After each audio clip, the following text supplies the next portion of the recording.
So here is the scenario. Unfortunately, a family member has just passed away and they left you a property. So you've got an inheritance of a property. Now, what do you do with it? What happens if you want to sell it? If you do sell it, pay attention because there are tax implications associated with that property. I'll go into those details next. My name is Stephen Kotobash and I'm a realtor located in the northern Atlanta area, and I get to help people buy and sell houses every day. What happens if you inherit a property and you sell it later? You have to pay what's called a capital gains tax. So please keep that in mind. I don't want to see people selling a property that they inherit and then they just take all the money and automatically spend it or put it into another property or do something with that money. You have to plan accordingly, and I'll talk you through that process here in this video. First off, let's talk a little about capital gains. What in the world is capital gains? Let me give you a quick and easy stock example. And this is gonna be so simple. Hopefully you'll get it and it won't just fly over the top of your head. So let's say that you buy a stock for $10. And let's say down the road, if it's 6 months down the road, a year down the road, whatever, you sell that stock. So you bought it for 10 and say you sell it for $50. So great, you made $40, right? Don't think, oh, all those $40 are mine, I can go take it and spend it. No, you've got to pay what's called a capital gains tax. So you pay a tax on the $40 that you made. So you had a gain of $40, you've got to pay a capital gains tax on that money. And with property that you inherit, it works in a very similar fashion. I'm going to walk over to the whiteboard here and I will detail it out for you so you can get an idea of what you'll have to pay if you sell that inherited property. Hey, before we go further, you know the drill. Hit the like button and hit the subscribe button for me. You want to do me a favor, right? Keep in mind now that the IRS uses what's called a stepped up basis. When they're trying to calculate how much money you owe in capital gains tax, they actually reset the value of that property on the day that you inherit it. So listen to that again. They reset the value of the property on the day that you inherit that property. So it doesn't matter if your family member bought the property 10 years ago and they paid $400,000 for it, but today it might be worth $800,000. That doesn't matter. The IRS is not going to look at the $400,000 that your family member paid for it. Your initial value is going to be the value that is figured out on the day that you inherited that property. So keep that in mind as we go through this example.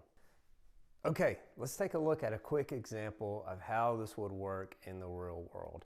You might be thinking, holy cow, I hate math or I hate taxes. I'm never going to be able to get this. Hang with me here. I'm going to try to make this as simple and easy as possible. And please remember, for your particular situation, contact your CPA or financial advisor and you guys can dig into the numbers that apply to your specific situation. But let's take a look at an example here. So let's say, for example, you are inheriting a property that was purchased by your family member, let's just say 10 years ago. It really doesn't matter how long ago, but 10 years ago, and let's just say they paid $400,000. Okay, so the family member paid $400K for the property. They passed away, they leave it to you. And let's say the day that you inherit that property, say it's now worth $700,000. So for IRS tax purposes, this $700K is what they call the stepped up cost basis. So the capital gains that you're going to owe is not going to be based on the original purchase price of $400,000. It's going to be based on the stepped up cost basis of what that property was worth when you inherited it, which is $700,000. Let's say, for example, that you immediately sell that property. You immediately sell the property and it was worth $700,000 when you inherited it, And let's just say that you sold it for $700,000. So that means you pay zero capital gains. You pay no capital gains. Now let's say, for example, you decide, hey, you know what, I'm going to hang on to that property for a couple years.